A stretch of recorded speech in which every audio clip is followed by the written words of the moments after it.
Door 1. The medical suite. The room smells of industrial-grade isopropyl alcohol and menthol. You sit on a table covered in thin white paper. It crinkles under your weight. You are 195 centimeters tall. You weigh 88 kilograms. Every gram of that weight is accounted for by a team of 14 specialists. The air conditioning is set to 18 degrees Celsius. Outside this room, in the New Jersey heat, it is 34 degrees with 82% humidity. You do not feel the heat yet. You only feel the cold of the stainless steel table against the backs of your thighs. A man in a navy blue tracksuit kneels at your feet. He does not look at your face. He looks at your left ankle. This ankle is worth more than the stadium you are currently sitting in. He applies 3 strips of 38mm zinc oxide tape. He pulls the tape tight. You feel the skin pinch. You do not flinch. You have done this 412 times in the last 4 years. The tape is a ritual. It is the boundary between the person you are and the machine they need you to be. You pick up a bottle of water.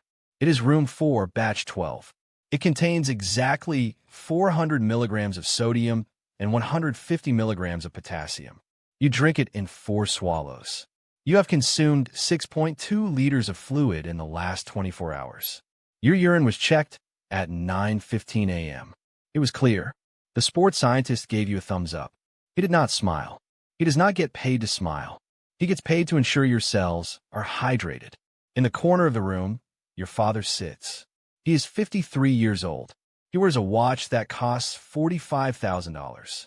He is looking at his phone. He does not offer words of encouragement. He knows that at this level, encouragement is noise. He knows the weight of the 28 years Norway has waited to be back on this stage. He was there in 1998. You are not born yet. You are the correction of a 3-decade error. The doctor enters. He carries a tray. On the tray is a single syringe. It contains a localized anti-inflammatory. You have a grade 1 strain in your medial collateral ligament. No one knows this. If the English media knew this, the betting odds would shift by 4.2% within 10 minutes. You lie back. You feel the needle enter the joint space. It is a sharp, cold intrusion. The doctor pushes the plunger.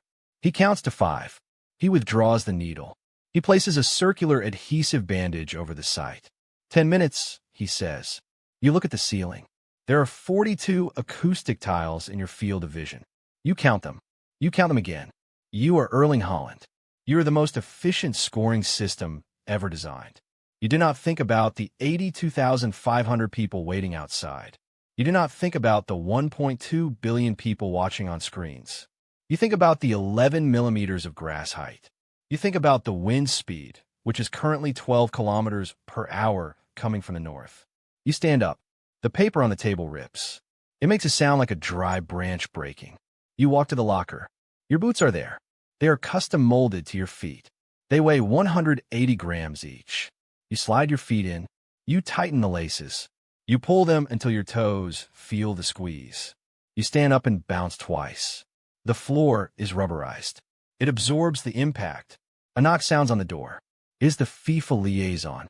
He wears a blazer and an earpiece. He looks at his watch. 3 minutes to the tunnel, he says. You pick up a piece of nicotine gum. You chew it. The bitterness hits the back of your throat. It sharpens the edges of the world. You walk out of the room. The hallway is lined with black curtains. Behind the curtains, you hear the hum of 400 servers. They're processing the data for the global broadcast. You are a data point in a $14 billion tournament. You move toward the light. Door 2, the tunnel mouth. The air changes. It loses the sterile scent of the medical suite. Now it smells of damp concrete, expensive cologne, and the faint, metallic tang of oxidized copper. This is the smell of the tunnel. You stand at the front of the line. You're the captain. The armband is a piece of elastic fabric. It costs approximately $4 to manufacture. On your arm, it represents the expectations of 5.5 million people. To your left is the English captain. He is shorter than you. He smells of sweat and laundry detergent. He does not look at you. He stares straight ahead at the rectangle of sunlight at the end of the tunnel. You see a bead of sweat roll down his temple. It is 34 degrees out there. The humidity will make the air feel like wet wool. The walls of the tunnel are covered in high-definition screens. They show the history of the World Cup. You see Pelé. You see Maradona. You see the 1966 final. These images are meant to inspire. To you, they're just light and shadow. They're the past. The past has no velocity. The past cannot score goals. A cameraman kneels 3 feet in front of you. The lens is a 35 millimeters prime. It is worth $12,000.